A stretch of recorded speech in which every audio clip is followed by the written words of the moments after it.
Hey, hi, I'm Jerry Wise. Are you one of those people who would like to break the cycle of family dysfunction? I think there are many people who are and who would like to do that. There are many people who come to see me. In this presentation, I'd like to talk to you about 8 downsides of doing that. There are actually many upsides, and I talk about those throughout my videos. There are many advantages to breaking that cycle for future generations as well as for yourself.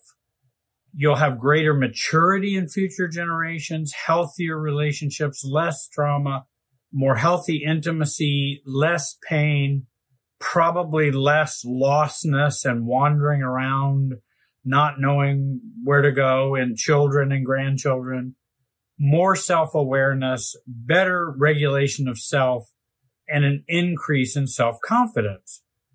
In my online program that I offer down below, you'll get more information about how important breaking that cycle can be and what are the benefits of doing that for you and the generations that follow after you.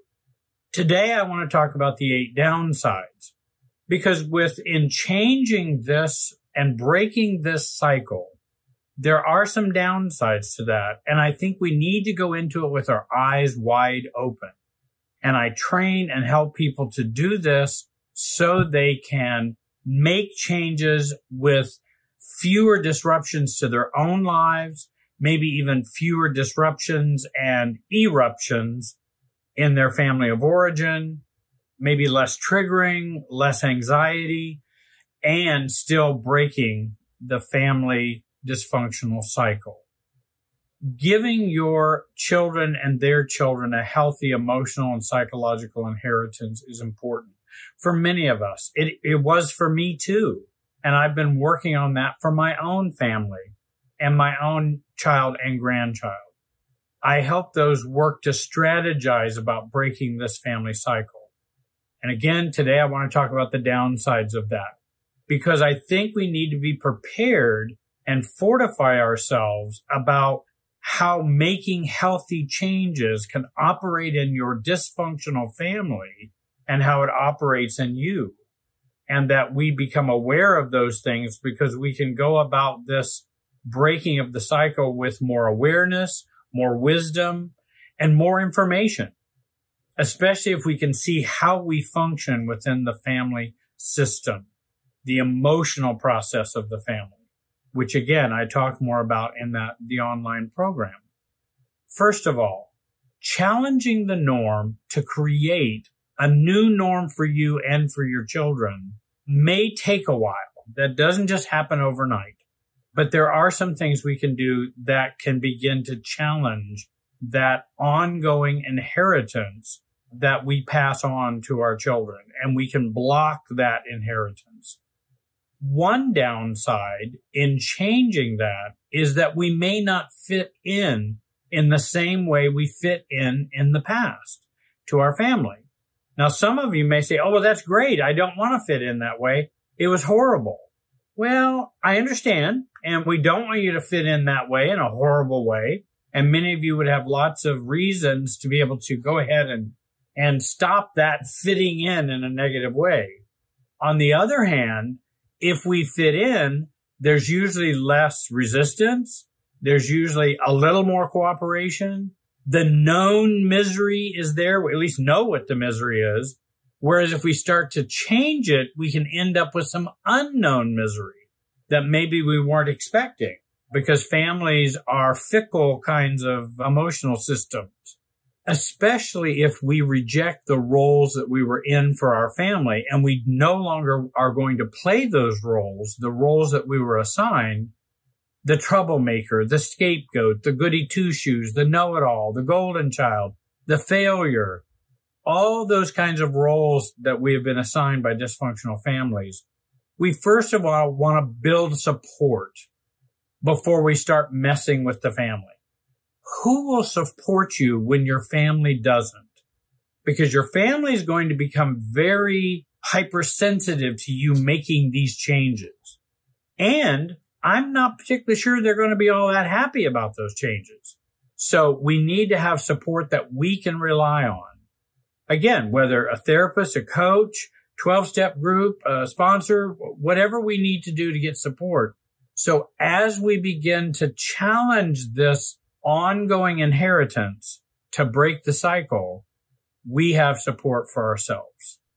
Second of all, when you begin to break that cycle, you're going to face resistance from the family.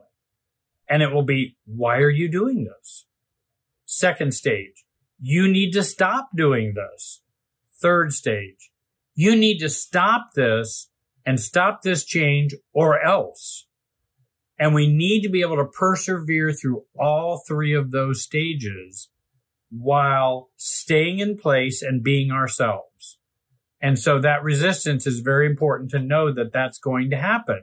So we're not surprised by that. And that we also don't give up too soon. Expect the pushback. Expect the resistance. You'll be able to stay with the change better than if you don't expect it and it just comes out of the blue. Well, I didn't know they were going to be this negative about my changes that I think are good changes. Yeah, they're not going to be happy with the changes you might make because oftentimes it will show a light on their own problems or dysfunction.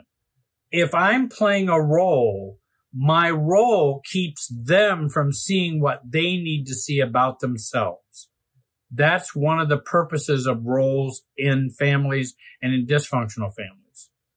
So they don't have to see what's going on within them. So we'll face resistance. Number 3, your children may not welcome you breaking the dysfunctional family cycle for you or for them. They may benefit from this dysfunction in some way. Maybe they have some enmeshment with grandma and grandpa who give them everything. And actually, in some ways, might even alienate your kids from you.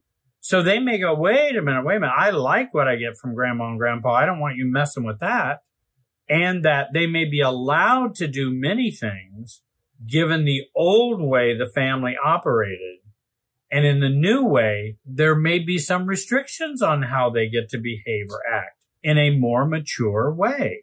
And I think that's very important too, because when you stop giving someone their supply, and again, kids can enjoy the supply that they get from other relatives or from dysfunctional relatives, then it can be kind of hard to wean them off of that because they're used to having that.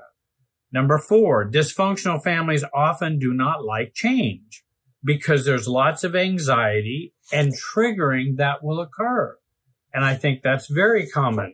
Often adult children of divorce, adult children of alcoholics, adult children of abuse, adult children in general don't generally tend to like change. And those families don't like change. They don't do change very well. Well, here I'm wanting to change the family cycle. That's going to bring about some anxiety and triggering. If you want to go deeper and you want to learn more about these ideas, please check out the online program below. Also, there's a free online training I have available for you. I think it's about 84 minutes or something. And it doesn't cost you a thing. You can sign up for it and get it for free. Number 5, the dysfunctional emotional enmeshment or glue that holds the family together may begin to melt if you begin to change your position, the way you act, respond, and are going to be in the dysfunctional family. That may melt it some, or melting the family super self that kind of holds everybody together in this emotional Wi-Fi. This can result in some members flying out of orbit, and we may be blamed for that. I know there are many people who've decided, hey, I'm going to stand up to mom and dad. They stood up to mom and dad, or at least put up boundaries for them, and then a sibling ends up kind of flying out of the family orbit because they see some freedom going on there, and because of their own unhealthiness, end up kind of spinning out away from the family. And who's going to get blamed? It's going to be the one who's begun to change the family cycle. So we need to be aware of this. And we're not responsible for everybody's functioning in the family. Just be responsible to be aware that things will change. That doesn't mean you being responsible. It means you being able to predict, to learn, and to identify and to observe the family. Number 6, breaking the cycle requires practice and work on self-focus and self-awareness and systems awareness. You may not know what all these things mean. You can check that out in other videos of mine. Certainly self-focus is we have to learn to focus on self if we're going to make a change in the system. If you're only living out of the system, for the system, and reaction to the system, then you're not focusing on self. We will need skills and practice in self-awareness and also systems awareness. How does this family work as a system? How does the Wi-Fi, the emotional Wi-Fi, ping and work throughout the system and in me? Again, I talk about that in the online program and in other videos. Number 7, if you change, others will change in reaction or response to your change, though it may be for the worse in the short run. Just like an enabler of an alcoholic, if an enabler stops enabling the alcoholic, do things get better or do they get worse? Oftentimes, they get worse. As an addictions counselor and specialist working inpatient alcohol and drug abuse, I know so many times it's hard to give up enabling because then everything tends to more fall apart, and our enabling is keeping everything from falling apart, at least we believe, and there is some truth to that. And that's what keeps us locked in, because if I don't enable, it will all just fall down. And so, if we change ourselves, it will change others, but it may be for the worse to start with. The hope is in the long run, the family will integrate the change, and many times families will, even unhealthy families. I've seen that in some even narcissistic families, because self-differentiation is a very powerful emotional dynamic. We think narcissism is a very powerful emotional dynamic. It absolutely is, but so is self-differentiation. So I hope to be talking about that more. Number 8, remember breaking the family cycle can increase anxiety and trigger CPTSD symptoms. So you want to plan your changes with a coach or a therapist, like I've said, or a support group or a sponsor, because you may have trauma that gets triggered when you begin to change or resist carrying and continuing to be a baggage handler for the family dysfunctional cycle, because we are carrying the baggage of the family. Well, when we start to shed that, some of these symptoms can get triggered. So you may want to get some help for that. You can work with me. I've got some other associates who are well-trained, and maybe you already have a therapist or a coach. A lot of people will meet with me in coordination with their therapist to give them some special directions as to what they can do while they continue to meet with their therapist. I hope you found this video helpful.